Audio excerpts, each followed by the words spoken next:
El tema que vamos a ver hoy es el tema ya de próstata, ¿no? La patología benigna de próstata, y hemos visto riñón, nuestra próstata benigna hoy día, a ver si terminamos, y la próxima empezamos con próstata maligna, cáncer, ¿no? Entonces, el tema es hiperplasia prostática benigna. ¿Por qué hiperplasia prostática benigna? Porque es un crecimiento de la próstata a expensas del aumento en su celularidad, en su cantidad de tejido, ¿no? No es que sus células aumentan de tamaño, que eso sería hipertrofia, sino que hay aumento en la cantidad de células, por eso es hiperplasia, ¿no? Lo que va a ser el problema es que va a aumentar el tamaño y por su localización, la complicación que nos va a dar es obstrucción de la uretra, ¿no? Esa es la fisiopatología de este problema, es principalmente eso, que obstruye la salida de orina de la uretra, de la vejiga hacia la uretra, y de ahí vienen sus complicaciones, ¿no? A nivel epidemiológico, primero, ¿cuándo suele comenzar a presentarse este problema? A partir más o menos de la quinta década de la vida. O sea, desde esta época más o menos la próstata empieza a aumentar de poco a poco su tamaño. Y es algo constante y casi inevitable, tanto que más o menos el 90% de los hombres, del 85 al 90% de los hombres, a los 80 años ya va a tener cierto grado de hiperplasia que puede dar sintomatología, ¿no? Entonces, es por eso que a todos, tarde o temprano, prácticamente nos va a llegar si vivimos lo suficiente, ¿no? Entonces hay que tener cuidado de intentar mantener lo más sana posible la próstata, que ya vamos a hablar cómo podemos hacer eso también, ¿no? Luego, la anatomía prostática tenemos que considerar, y primero tenemos que conocer las zonas de McNeil, se llaman, ¿no? Estas, las 5 zonas en las cuales las divide la próstata, como lóbulos más o menos, pero en sí son zonas principalmente. Entonces, aquí tenemos la vejiga, aquí arriba, aquí abajo está la próstata, aquí vemos la uretra, cómo va por medio de la próstata, este es el conducto eyaculador que viene de las vesículas seminales, del conducto deferente, todo eso. Y aquí es como si ya lo hubiésemos cortado esa próstata por la mitad y lo único que quedó por encima del corte es la uretra, ¿no? Entonces, esta es nuestra uretra que quedó por encima y continúa hasta aquí abajo. Entonces, ¿cuáles son las zonas estas de McNeil que tenemos que conocer, ¿no? Primero, la A, esta la azulita, es la zona central, se llama, ¿no? De la zona central de la próstata. Aunque en sí la más próxima no es la más próxima a la uretra, ¿no? Como vamos a ver, la zona E, la zona periuretral de la zona glandular periuretral es la zona más próxima a la uretra, ¿no? La E. Entonces, a la A y la E ya vimos las más centrales, y también otra zona muy próxima a la uretra es la zona C, que es la zona transicional, que esa es la que nos interesa bastante en esta patología. Ya vamos a hablar ahorita por qué. Luego, más externamente, tenemos la B, que es la zona periférica, y la B, la B es la zona fibromuscular, ¿no? Entonces, zona fibromuscular, zona periférica, zona central, zona periuretral, y la zona transicional. Esas son las 5 zonas de McNeil en la uretra. ¿Para qué nos interesa esto?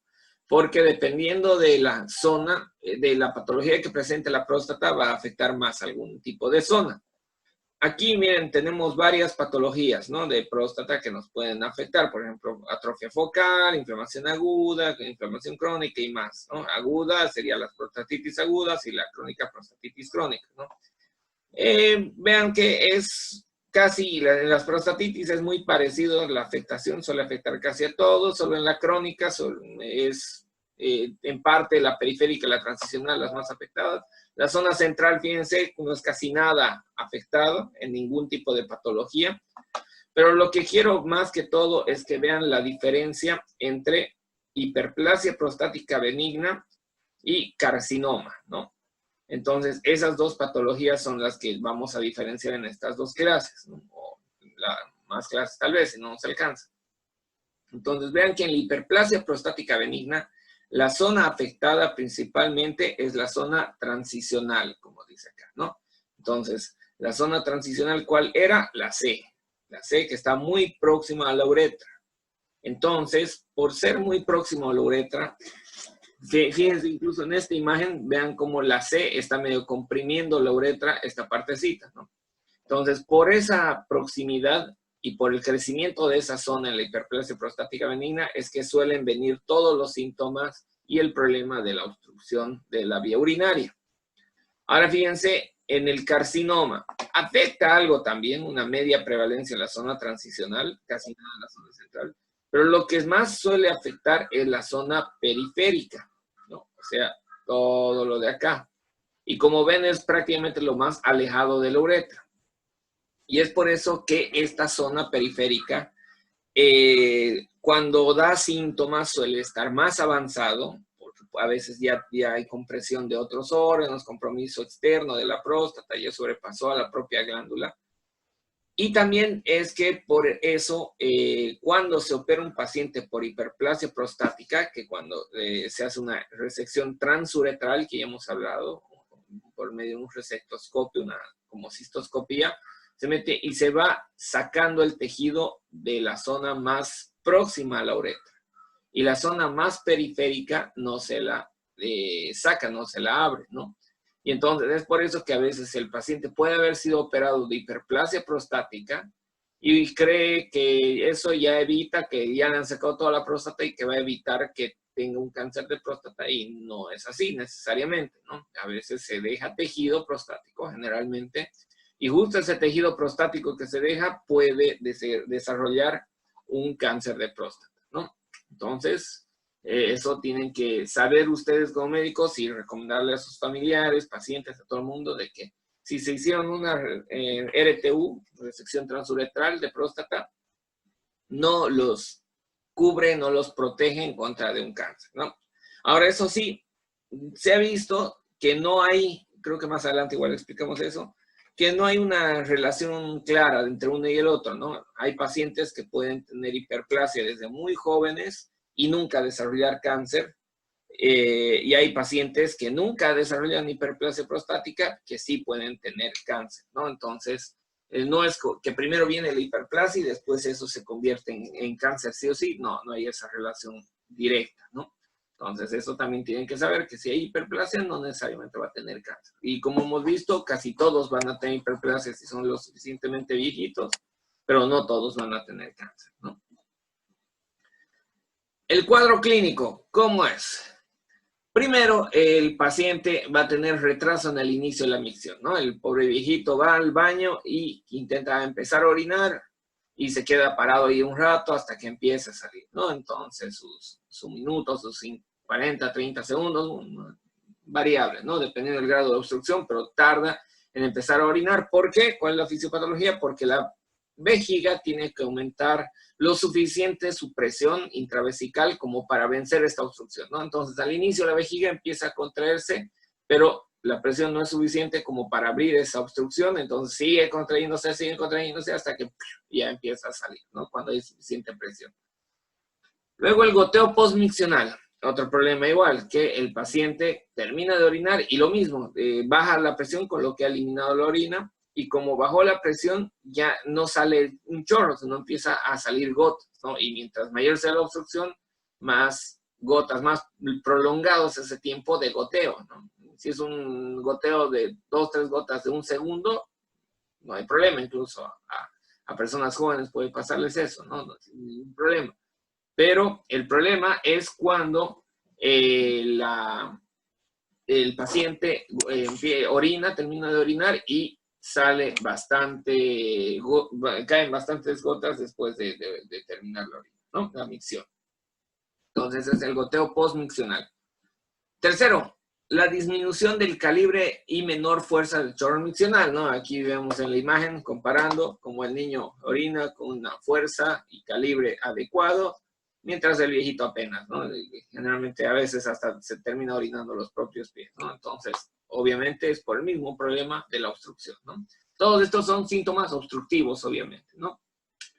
Luego puede presentar disuria el paciente, sobre todo al inicio de la micción, porque le arde para que empiece a salir, ¿no? Para que abra la obstrucción, para que logre pasar la próstata a la orina. ahí le duele un poco porque está muy obstruido y tiene que hacer mucha fuerza, ¿no? Todos, como les digo, son síntomas obstructivos hasta ahí. Luego también puede tener síntomas irritativos, puede tener, ¿qué se llama esto? Polaquiuria, disuria, tenesmo vesical, también puede tener, sobre todo porque la obstrucción puede predisponer a infecciones urinarias, ¿no? Y aunque no tenga infecciones urinarias, también puede presentar síntomas irritativos ese paciente, ¿no? Pero más obvios, más claros, más típicos son los obstructivos, ¿no? Luego nicturia, que ya hemos hablado de la nicturia, que el paciente va a orinar generalmente más veces en la noche, se aumenta su frecuencia miccional en la noche, no es enuresis, por si acaso, no se confundan. Alguien me está escribiendo, voy a fijarme.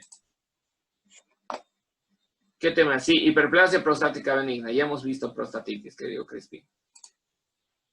Entonces, la nicturia, como les decía, es otro síntoma muy típico de estos pacientes. Van a ver a sus abuelitos, a sus papás, dependiendo de la edad. Muchas veces van a tener que levantarse en la noche, ir a orinar una y otra vez. Si a ustedes les pasa, no está muy bien, no están suficientemente viejos para que les pase nicturia, para que tengan nicturia todavía. Así que, pero sí, en mayorcitos suele después de los 50, 40 años suele empezar a presentarse más seguido, ¿no? Y luego la incontinencia por rebosamiento o incontinencia paradójica, ¿no? Esto pasa cuando el paciente ya está en una fase descompensada prácticamente, ya está descompensándose, en la cual el paciente presenta una obstrucción urinaria, una retención aguda de orina, y esa retención hace que aumente mucho la presión intravesical, pero el paciente no puede orinar. Y se sigue llenando esa vejiga y se sigue llenando hasta que llega un momento que la presión intravesical, por lo que está tan llena, ya va a ser muy elevada, con lo que va a sobrepasar la presión de la obstrucción de la uretra, y con eso se va a orinar el paciente, ¿no? Va a tener una incontinencia, va a perder, por eso se llenó, y por rebosamiento, por exceso de cantidad de orina en la vejiga, va a tener la incontinencia. Y paradójica se llama también porque hemos visto que es por una obstrucción, ¿no? Una obstrucción no debería dar incontinencia, sino debería dar lo contrario. Pero en este caso, por rebosamiento puede dar incontinencia, ¿no? Entonces el paciente va a decirles, doctor, ¿cómo está? Mire, lo que me pasa es que yo tengo problemas, que intento orinar y no puedo, hasta que después de varias horas de intentar y no poder, ya me dan nuevamente ganas, y antes de llegar al baño, al pararme solamente, se me sale la orina, ¿no? Entonces esa sería una incontinencia por rebosamiento o paradójica, ¿no? Tenemos paciente con nicturia, que de dormido no le apuntó muy bien, y el paciente con la disminución del calibre y de la fuerza, sobre todo, del chorro miccional, ¿no? Sigamos. Como les decía, cuando ya está descompensado el cuadro, puede empezar con la incontinencia y el rebosamiento, ya los datos de que está descompensándose, pero los datos ya mayor de descompensación es la retención aguda de orina, ¿no? O globo vesical. Vean cómo en esta imagen hay un crecimiento muy marcado de la próstata, está toda completamente obstruida, y aquí está la orina retenida dentro de la vejiga y no sale por nada, ¿no? Ni aunque aumente la presión, ni aunque haga fuerza al paciente, la obstrucción es demasiado marcada y no permite la salida. Entonces eso va a dar una retención aguda de orina y no va a permitir que salga la orina, ¿no? Ese es un síntoma ya en la fase de descompensación, en la cual tenemos que hacer algo urgente porque puede tener complicaciones serias, ¿no? Y otra complicación de este problema es que va a empezar a tener reflujo vesicoureteral, ¿no? Entonces la vejiga se va a llenar, va a estar como en este caso, y tenemos los ureteres que vienen por atrás, ¿no? Tenemos los dos ureteres que, por el aumento de la presión y por ya falla del sistema antirreflujo, va a empezar a subir la orina hacia el uréter, y eso nos va a llevar a complicaciones, ¿no? Primero, pielonefritis a repetición, que son muy peligrosas para el paciente, y dos, esas pielonefritis a repetición nos llevan a daño renal progresivo de poco a poco hasta que es una insuficiencia renal crónica, ¿no? Así más o menos se podría ver un globo vesical, ¿no? Aunque esto está demasiado marcado, demasiado exagerado, generalmente no es tan visible, es más palpable que visible. Uno ve, revisa al paciente y dice, doctor, no puedo orinar, y palpa el hipogastrio debajo del ombligo y siente una bola, pero así tan visible como en esto, generalmente es difícil, ¿no? Está muy exagerado en esa imagen. Pobre paciente, debe ser crónico, que aumentó demasiado el tamaño de su vejiga por la obstrucción, y todo el tiempo seguro se obstruía, y en esta ya le sacaron la foto en una de estas obstrucciones, ¿no?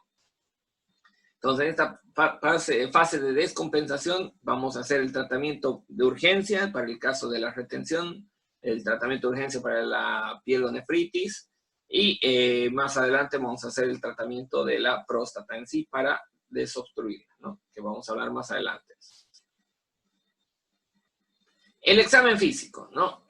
El examen físico, como les decía, el examen abdominal, cuando solo hay la hiperplasia, cuando no hay fase de descompensación, no suele dar muchos datos. Solo suele tener al examen físico abdominal, cuando ya se descompensa, cuando hay la retención aguda de orina, esa próstata aumentada de tamaño palpable, como les decía, o incluso visible, como en la foto ahí que les he mostrado, ¿no? Pero es poco probable, es difícil que tenga muchos datos. Tal vez ocasionalmente tenga como síntoma irritativo un dolor en hipogastrio a la palpación, ¿no? Por esa distensión vesical. Pero normalmente no hay muchos datos al examen físico abdominal. Pero lo que sí tenemos que hacerle a este paciente es el famoso tacto rectal, ¿no? Que ya hemos visto cómo tiene que hacerse. ¿Y por qué? ¿Cuál es la idea de hacer este tacto rectal? Como ven en la imagen, aquí el paciente, la próstata normal, se la puede palpar fácilmente. Metemos el dedo y llegamos ahí a palpar la próstata. Y vamos a ver si está con todas las características normales que hemos hablado, ¿no? Pero cuando esa próstata está aumentada de tamaño, cuando está con hiperplasia prostática, le hacemos el tacto y por el tacto igual llegamos fácilmente a esa próstata para ver los datos de hiperplasia, ¿no? Entonces tenemos que ver si hay primero aumento o no de tamaño de la próstata, si hay datos inflamatorios de la próstata, que eso hemos hablado en las prostatitis, ¿no? El dolor, todo eso viene en la prostatitis. Y tenemos que ver también si es que hay, aparte de datos inflamatorios, sobre todo datos de hiperplasia prostática. ¿Cómo son esos datos? Primero, aumento de tamaño, ¿no? Que eso también puede estar en el cáncer. Pero, en este caso hay que hacer diagnóstico diferencial. Lo que sí la diferencia es que en este caso suele ser una superficie lisa de la próstata, la palpación, no dolorosa generalmente. En la hiperplasia prostática no va a haber prácticamente dolor, ¿no? En la prostatitis sí hay dolor a la palpación, sobre todo en la aguda, muy dolorosa. En el cáncer puede o no puede tener dolor, dependiendo el compromiso que tenga. Entonces, y en la hiperplasia suele no tener dolor porque es un aumento moderado y que no invade ni a nervios ni a órganos vecinos, entonces suele ser poco doloroso, ¿no? No dolorosa o mínimamente dolorosa. Luego, otro dato de benignidad de que es hiperplasia y no cáncer, es que la próstata es móvil. Imagínense, se está metiendo el dedo del médico y al introducir en el paciente que tiene hiperplasia, con la punta del índice, intenta mover esa próstata y logra suspenderse, ¿no? La movemos hacia arriba, hacia abajo, entonces una próstata móvil, por eso quiere decir, ¿no? Y la diferencia es, eso van a ver con el cáncer, que en el cáncer, al intentar movilizar esta próstata, está dura, está fija a órganos vecinos, no se mueve, está bastante como pegada al resto de las estructuras, ¿no? Entonces hay que diferenciar eso, pues la movilidad es un dato bueno de esa próstata, de que no es cáncer, ¿no? Otro dato también es que suele ser simétrica, ¿no? Al meter el dedo, al palpar, no vamos a sentir un lado más grande que el otro, no vamos a sentir de arriba más grande que de abajo, no, suele ser igual que la próstata normal, solo que más grande, ¿no? En simetría. Y toda la próstata se suele palpar igualmente agrandada. ¿Y por qué? Porque como crece más la zona del medio, la zona transicional, la zona periférica sigue teniendo su estructura normal, entonces va solo extendiéndose, por así decirlo, ¿no? Va aumentando y cerrando hasta el recto. Incluso eso dentro de los síntomas es raro, pero a veces puede crecer tanto esta próstata que puede obstruir incluso la salida del contenido a nivel rectal, ¿no? Es raro, pero algunas veces he visto pacientes que les cuesta ir al baño, tienen constipación o dificultad para eliminar gases, heces, por esta próstata que es muy aumentada de tamaño, ¿no? Entonces hay que tener cuidado con eso.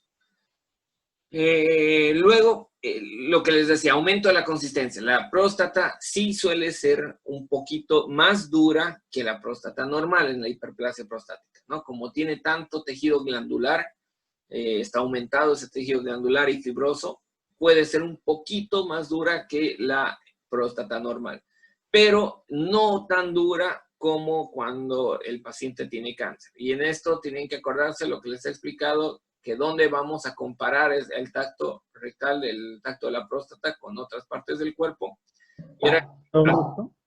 ¿Qué? ¿Mentón? Exactamente, de la próstata era, no el mentón, era la parte de la nariz, la punta de la nariz, en hiperplasia prostática. ¿No ven? Bueno, el mentón es bastante parecido, un poquito el problema es que el mentón, como tiene una superficie ósea, se lo puede palpar más duro, ¿no? Entonces, la próstata normal, si se acuerdan, era con la eminencia tenar de la mano, ¿no? O sea, donde la parte más gordita que está cerca del dedo pulgar, en la palma de la mano, esa es la eminencia tenar, y así se palpa una próstata normal, de blandita, ¿no?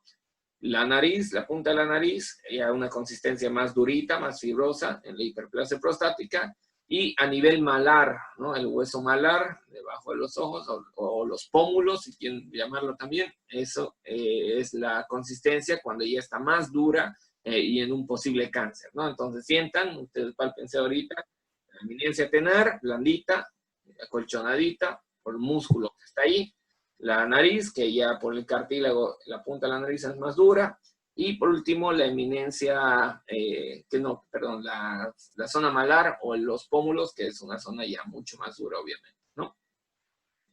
Doctor, una pregunta. Sí, qué preguntita. Usted dijo que la próstata normal es como la parte del dedo gordo de la mano, ¿correcto? La consistencia, por el músculo, todo eso. Ajá. Ya, y el tema de la punta de la nariz sería Como en la hiperplasia prostática. como la hiperplasia prostática, la consistencia. Exactamente. Y el hueso malar o el cigomático o pómulo sería en el cáncer. Ah, entendí, ok. Gracias, doctor. Muy bien, no hay problema, querido. ¿Alguna otra duda? Nada, ¿no? Me preocupa esta imagen porque les aseguro que ningún médico está tan feliz de hacer un tacto rectal como este, ¿no? Es raro, es poco probable que cuando les toque hacer tacto estén tan felices. Generalmente el paciente y el médico ambos tienen esta cara, pero bueno, aquí medio extraño nuestro médico para estar tan feliz, ¿no? Otro estudio, bueno, no es estudio en sí, pero un dato que tenemos que obtener del paciente es ver cuánto está orinando, cómo está orinando ese paciente, ¿no? Porque dependiendo del flujo de orina, hemos visto que vamos a ver que está parcialmente o totalmente obstruida esa uretra. Entonces, para medir, porque nos puede decir el paciente, sí, estoy orinando menos, pero menos porque antes orinaba de aquí a 5 metros y ahora orina de aquí a 3 metros, entonces va a seguir el flujo normal prácticamente. Pero hay otros pacientes que dicen, estoy orinando menos porque ahora se orinan los pies, ¿no? Entonces, ese claramente tiene un problema del flujo, de la cantidad de orina. Entonces, para medir y para que no sea un dato ¿cómo se llama? Para que sea un dato más objetivo, que no sea tan subjetivo, se puede medir la flujometría miccional. ¿Qué es esta flujometría miccional? Es medir la cantidad de orina que el paciente elimina por segundo, ¿no? Entonces, y se lo puede, obviamente, se lo puede estudiar esta flujometría viendo, como ven aquí, la cantidad de ml que está eliminando y por cada segundo, bueno, en la unidad de tiempo, ¿no? Entonces, este paciente, por ejemplo, una flujometría normal está en 17 segundos eliminando 300 ml de orina, ¿no? Va avanzando y, bueno, digamos, 300 en 17 segundos. Mientras que aquí vemos una flujometría obstructiva que nunca llega a subir bastante porque normalmente el paciente empieza a orinar poquito al inicio. Bueno, incluso aquí muy prolongada es esta pendiente, debería ser incluso más más elevada, como en esto, una elevación más rápida, y después una meseta, bien, ¿no? Entonces, empieza a orinar de poco a poco y después se mantiene la cantidad de mLs en el tiempo, mientras sigue orinando, y después, al final, en cuantitativo vuelve a bajar, ¿no? Mientras que un paciente con una flujometría obstructiva, esta es la acumulada, ¿no? La acumulada de mLs que está eliminando, y esta es ya la flujometría por segundo realmente que está eliminando, ¿no? Aquí se están sumando todos los mLs por segundo que sigue eliminando, mientras que aquí vuelve a bajar porque es en ese segundo cuánto está eliminando, y al final en el segundo 19 ya deja de eliminar toda orina, ¿no? En este caso. En una flujometría obstructiva, vean, aumenta y disminuye el flujo porque disminuye la presión, vuelve a subir, vuelve a bajar, sube, baja. Hay orina a veces intermitente, el paciente orina un poco y se corta. Sigue orinando otro poco, se vuelve a cortar, ¿no? Entonces, obviamente aquí nunca llega a elevarse bastante la cantidad de mLs por segundo, y por eso es que nos da un dato de que está obstruida su uretra, ¿no? Entonces, ¿cuánto tiene que ser ese flujo miccional? Lo que más nos interesa para que sea normal es que sean más de 15 mLs por segundo. Si elimina el paciente más de 15 mLs, vean, aquí está empezando y rápidamente hasta los 3 segundos ya llega a esos 15 mLs y se mantiene más todavía, ¿no? Entonces, 15 mLs por segundo todo el tiempo hasta que ya está terminando, y ahí nuevamente baja su cantidad de mLs por segundo, ¿no? Lo que es patológico es que el paciente orine menos de 10 mLs por segundo. Entonces, aquí empieza a elevarse y nunca llega a subir, como en este caso, casi llega a 10, pero baja, sube y baja. Entonces, menos de 10 mLs por segundo es patológico, ¿no? Entre 15 y 10 es discutible, todavía no nos da un diagnóstico certero, y hay que ver cuál es la posible causa de ese flujo, que no está muy claro, ¿no? Todavía puede ser que esté parcialmente normal, o que no tenga ningún problema, o que ya esté empezando con un problema obstructivo cuando está entre 15 y 10, ¿no? Pero el francamente patológico ya es menor de 10 mLs por segundo. ¿Qué estudios le vamos a hacer a nuestro paciente? Entonces, para el diagnóstico, ¿no? Aquí ya nos vamos al diagnóstico de la patología. Y para hacer el diagnóstico de esto tenemos varios estudios que nos sirven, tanto estudios de imagen como estudios de laboratorio. Entonces, primero, los estudios de imagen nos sirven bastante. Y dentro de estos vamos a empezar con el más básico, más elemental, que vamos a hacer un estudio de ecografía prostática, ¿no? En la ecografía prostática, ¿qué nos permite ver? Varias características, ¿no? Esta de aquí sería una ecografía prostática. Vean, el transductor está haciendo esta ecografía por vía abdominal, por ejemplo, ¿no? Esta es una ecografía por vía transabdominal, o sea, por encima del abdomen.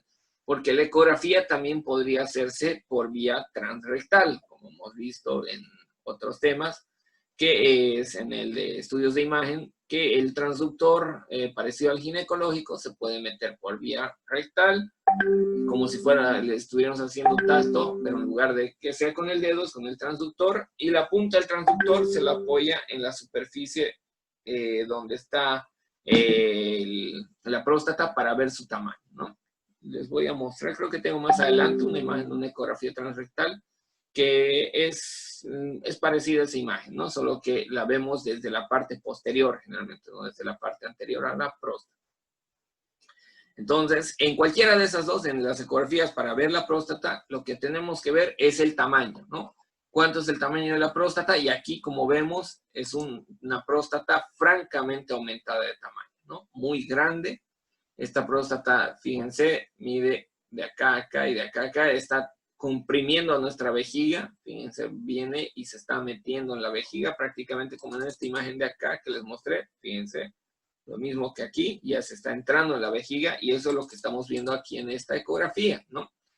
Y esto es una visión transversal, como si el transductor esté, a ver si los voy a dibujar para que me entiendan, como si el transductor esté aquí en la superficie, en esta posición, como si estuviese transversal, ¿no? O sea que si hacemos una línea de entre espina ilíaca a la otra espina ilíaca en la línea de Lanz, en esa posición está nuestro transductor, ¿no?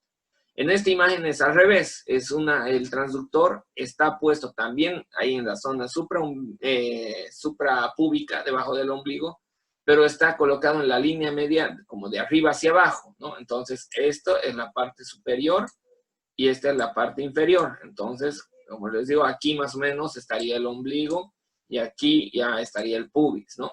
Entonces, mientras que en esta otra imagen, una espina que está a un lado y la otra espina que está en el otro lado, ¿no? Para que me entiendan más o menos cómo está el transductor en cada una de estas.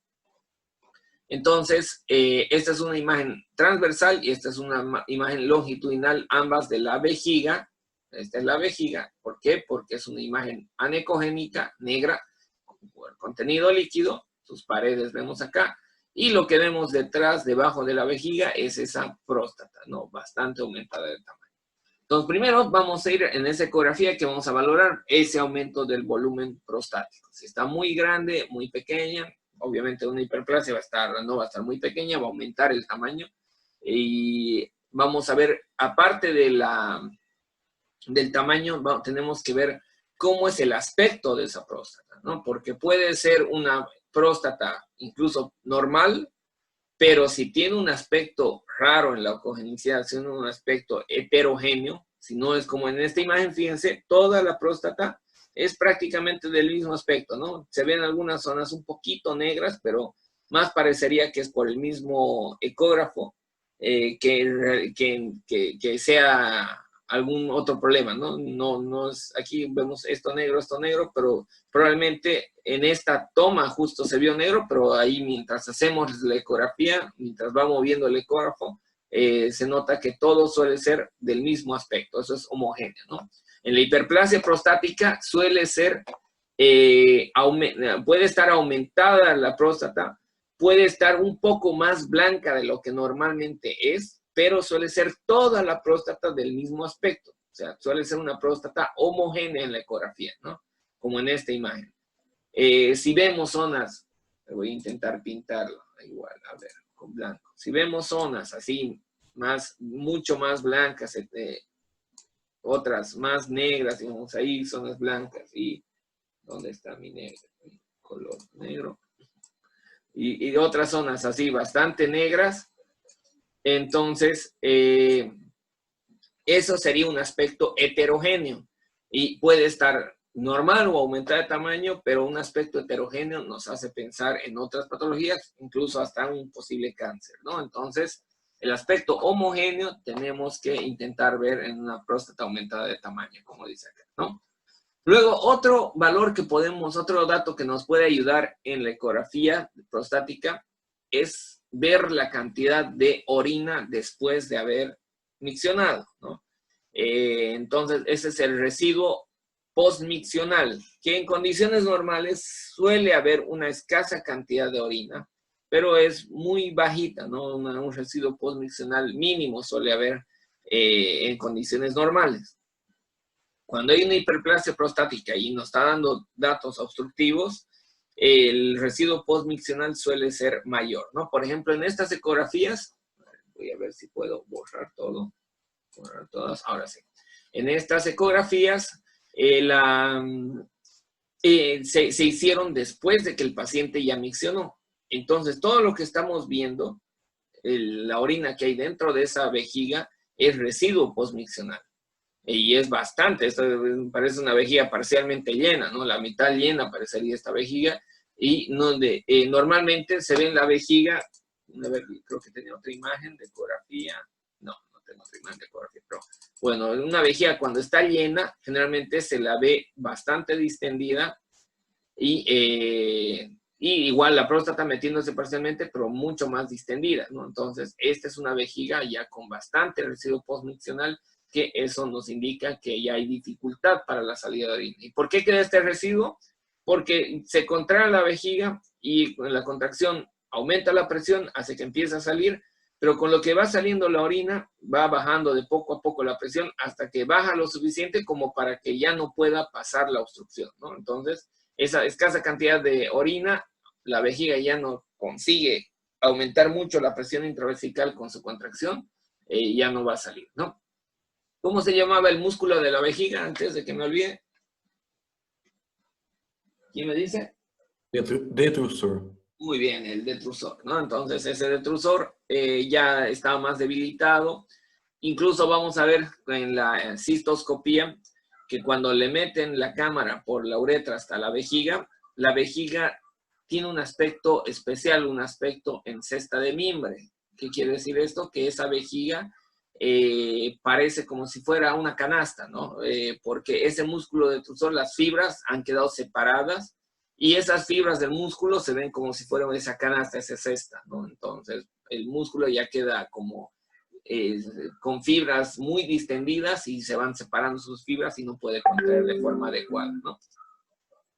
Eso en la ecografía, primero, que es bastante útil. Es muy buena la ecografía para estas patologías, ¿no? Nos da muchos datos, es esencial la ecografía en esta patología, ¿no?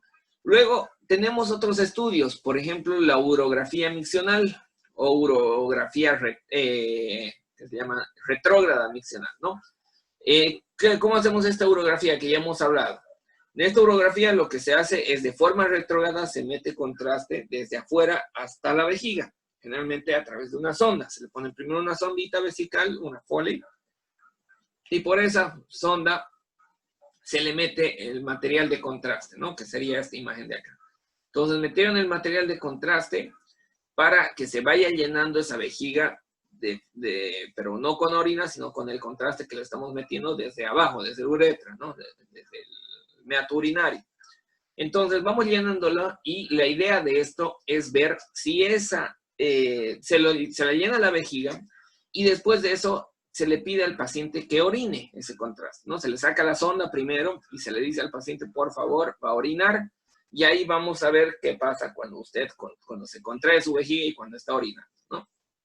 Entonces, con ese estudio, el paciente le sacan la sondita, tiene que orinar y tiene que orinar ahí mismo, donde están haciendo el estudio de rayos X, porque hay que tomar imágenes del vaciado de la vejiga.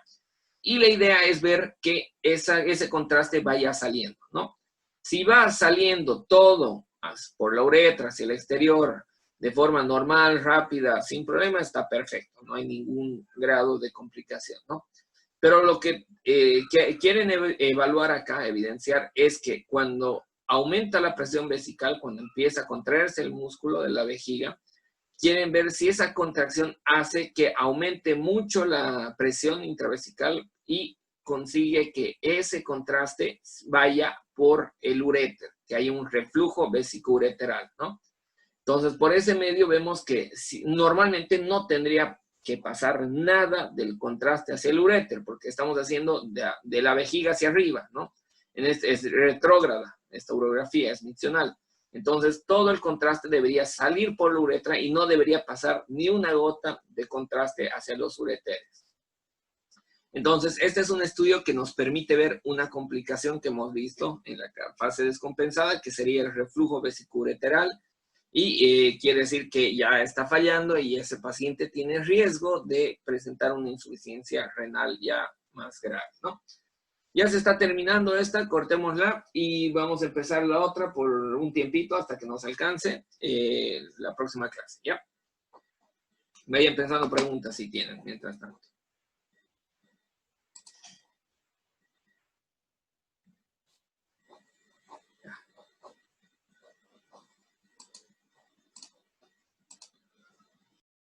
Ahora sí. Muy bien, hasta ahora, ¿alguna duda, chicos, de todo lo que hemos hablado, de lo que hemos visto? ¿Alguna aclaración que quieran?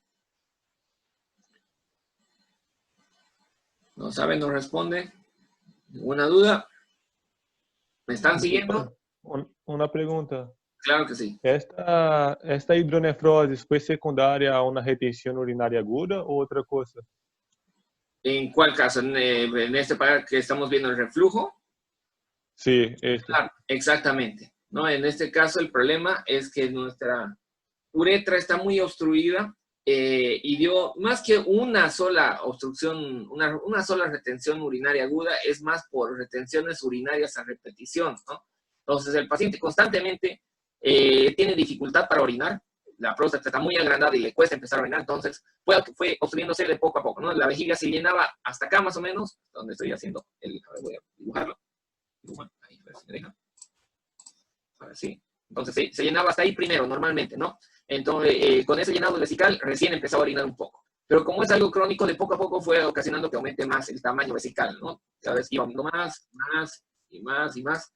Entonces, cada vez que iba llenándose esta vejiga, había dificultad para la salida y hacía que se vaya distendiendo esta vejiga. Y nuestro uréter, sabemos que viene más o menos... Esa estaba fea. Voy a borrar esta imagen.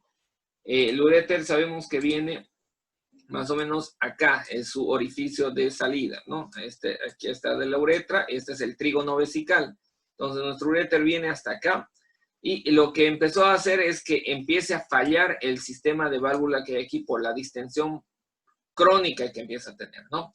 Y ya esto se dañó, la válvula de acá, el sistema valvular se dañó, y incluso sin retención aguda de orina, sin globo vesical, puede hacer reflujo. Por ejemplo, en este caso, el paciente está orinando, elimina un poco, pero acá ya no eliminó más y hubo el reflujo, ¿no? Incluso acá todavía sigue con la sonda este paciente. Aquí le están metiendo la sonda, le están metiendo recién el contraste al paciente, ni siquiera empezó a orinar, y ya está refluyendo orina hacia acá arriba, o sea, ya se dañó completamente esta unión uretero-vesical y ya hizo que haya reflujo constante, ¿no? Se nota que hay reflujo crónico acá. ¿Por qué? Porque este paciente ya tiene un medouréter. Fíjense, es enorme, es sigmoideo este uréter, no es finito, delgadito, como hemos visto en los estudios de imagen de los primeros temas, ¿no? Entonces ya esto es por un problema más que agudo, más que una retención aguda, que también puede ocasionar, pero suele ser un problema ya más crónico, ¿no? Que da esa retención. ¿Alguna otra duda? Nada. Doctor, una más. Claro que ¿Y sí. si este mismo paciente de esta imagen tuviera este único riñón, cuál sería el procedimiento para este paciente?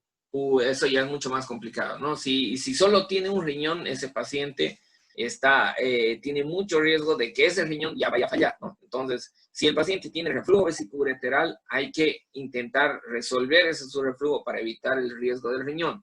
Entonces, ahí se podría intentar una cirugía para para la unión urétero-vesical, para restablecer su conformación original, para que siga teniendo su sistema de válvula, ¿no? Entonces, ahí se puede operar esta zona para que reconstruya esa válvula y que no tenga más reflujo, pero es difícil, ¿no? Es muy complicado a veces porque este ya está avanzado. Si fuera menos avanzado, tendría más tasa de éxito. Aquí tiene mucho riesgo de que sea ineficiente, no sea efectiva la cirugía, y en ese caso el riñón va a ir dañándose y ya tiene que ser candidato a ver la posibilidad de un trasplante incluso, ¿no? Cuando llegue a hacer daño renal, cuando ya su creatinina se eleve de forma crónica, ahí a ese paciente va a tener que ser candidato a trasplante renal.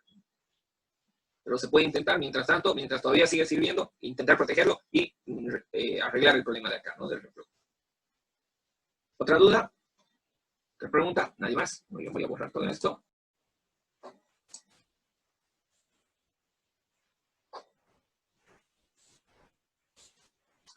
Entonces, en la tomografía lo que vamos a ver es la diferencia entre el tamaño de la próstata y las estructuras vecinas que tiene, ¿no? Como les preguntaba, ¿qué es lo que vemos oscuro en la tomografía? Lo que se ve negro, completamente negro en tomografía, es aire, ¿no? En rayos X y en tomografía es el aire, y por eso aquí vemos lo negro, que es el recto, por detrás de la próstata, lleno de aire, ¿no? Y esta es la próstata que está entre el recto y la sínfisis del pubis, que es esta estructura de acá. Vamos a ver el tamaño, consistencia y estructuras vecinas. Ya es hora, chicos, así que ahí lo dejamos y en la próxima clase terminamos nuestro tema y continuamos con cáncer de próstata.